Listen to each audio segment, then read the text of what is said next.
The award for Anime of the Year goes to... This is Megan Thee Stallion in Tokyo presenting an award for Best Anime of the Year. For the uninitiated, you might be a little confused as to why she would be the one chosen for this in particular. Why Megan Thee Stallion? Why Anime of the Year? The thing is, Meg is a massive anime fan and is constantly talking about what shows she's watching. I just saw on Twitter, it was like that some dudes were like in an uproar because I like anime. And I'm like, just cause I got a butt, like just cause I got a fat ass, don't mean I can't watch anime. And if you stalk her Instagram, like I tend to do, you might notice that even the way she dresses is often inspired by her favorite anime. Megan Thee Stallion is a weeb. And she's not the only one. Since the 90s, an astonishing amount of rappers have been influenced by anime in one way or the other. And I can talk about the influence of anime in general on rap culture, but there's this one show in particular that I think has had the largest influence on rap culture and single-handedly provided a collective memory for an entire generation. Of course, I'm talking about none other than Dragon Ball Z.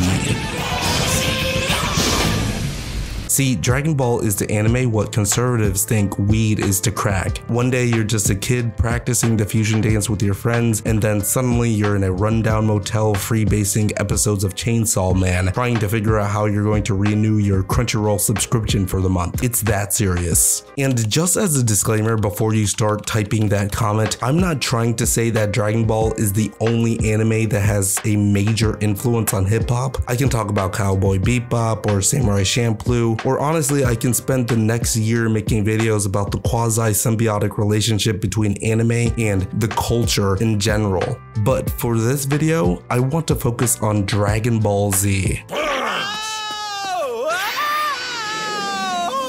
forgot my tractor.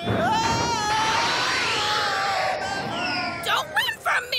Very mature. Timing is everything. The rise of rap music in the 90s almost perfectly matches the rise of anime, at least for American audiences. The action block on Cartoon Network featuring Dragon Ball Z started in the summer of '98 and coincides with rap quickly becoming the top-selling music genre in America. So a bunch of kids are being introduced to this new form of animation that looks nothing like your Looney Tune or Disney art style, and all the while, those kids are seeing a stronger and more diverse emphasis being placed on rap music. I'll talk a little bit more about that later, but I think one of the biggest facets of Dragon Ball's influence is its consistency. Consistency in character, and style, and tropes. For instance, say that you like Superman. That can mean very different things depending on which Superman you're talking about. There can be two Superman fans that have never consumed the same Superman content, and that would lead to varying views on aspects to Clark Kent's character. Are you talking about All-Star Superman? Or maybe you mean Christopher Reeve's Superman and you don't give a damn about the comics. But now if I say I like Vegeta or Goku, there's only one Vegeta, and we all know what type of shit Vegeta's on. We're wired that way, didn't you know? Saiyans only like strong women.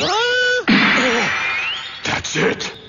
That explains everything. Especially if someone says that they like Frieza, that means you a problem. Cause Frieza is hands down one of the most racist allegory characters in all of animation. Fitting image of Goku, poor thing.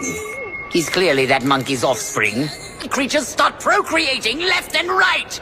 It's a damn springtime for monkeys. It seems Goku shared his technique with both his sons like some twisted monkey virus. But consistency in the characters of Dragon Ball Z lends itself to a universal understanding for its fan base, which in turn makes those characters a perfect reference point for a rapper to get a bar across and invoke a certain emotion from their listeners. Dragon Ball's iconic imagery is also a major through line for this aspect as well. Not only do we all know who Goku is as a singular entity, but everyone understands what's going on when that hair turns yellow. Piccolo. It's a triumphant evolution through overwhelming effort. Super Saiyan. It's that emphasis on overwhelming effort that seems the most inspiring to the hip-hop genre. In his 2009 book, The Tao of Wu, RZA described Dragon Ball Z as being the journey of the black man in America. The story of an outsider and an underdog that lost the memories of where he originally came from.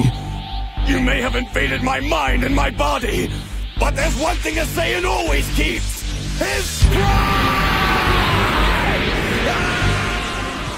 But one thing that I found fascinating is a 2015 article written by Eric Francisco from Inverse, interviewing Adult Swim creative director Jason DeMarco, in which DeMarco confirmed that his team quickly discovered that their anime block audience tended to be ethnic minority youths. He says, "We have detailed breakdowns of our audience. Even then, research was a huge thing. We knew that Toonami and Dragon Ball Z in particular over-index with boys and even more with minority audiences." He goes on to say, "We try to get as many different kinds of people watching as possible, but anecdotally, out in the world when we would go to festivals or conventions or just sometimes go speak at schools, there was definitely a large number of minority kids that would come up to me and talk about how much they love Dragon Ball Z. So in response to this, they would incorporate music into their promos and advertising blocks that would appeal to their audience." In that same article, Jason DeMarco would go on to say, "We always used a lot of hip hop as well as drum and bass, so not only were they seeing a show that appealed to them, but we also had the music, and the way that it was presented to them was much more appealing than other kids' networks. Hip hop is sort of a natural fit for Toonami already, Toonami being the program block on Channel 36 that aired Dragon Ball and other action anime. At least it was Channel 36 for me, that's what I remember. For me, it's very interesting to see that early on, with the introduction of Dragon Ball Z in the United States, there became this revolving door of influence, with the line of thinking being, the kids that like Dragon Ball Z like rap, so let's make our promos flooded with hip-hop sounds and aesthetics, which then attracted and influenced more of those kids later on in life.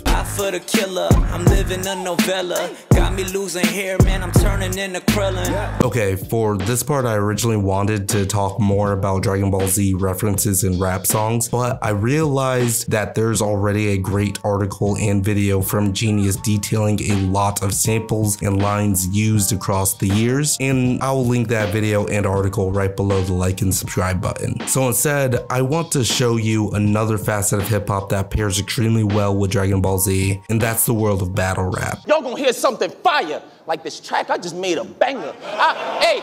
I take a razor, cut through his bone till I break his finger, run his head through a wall, look like I'm doing a Kamehameha. What?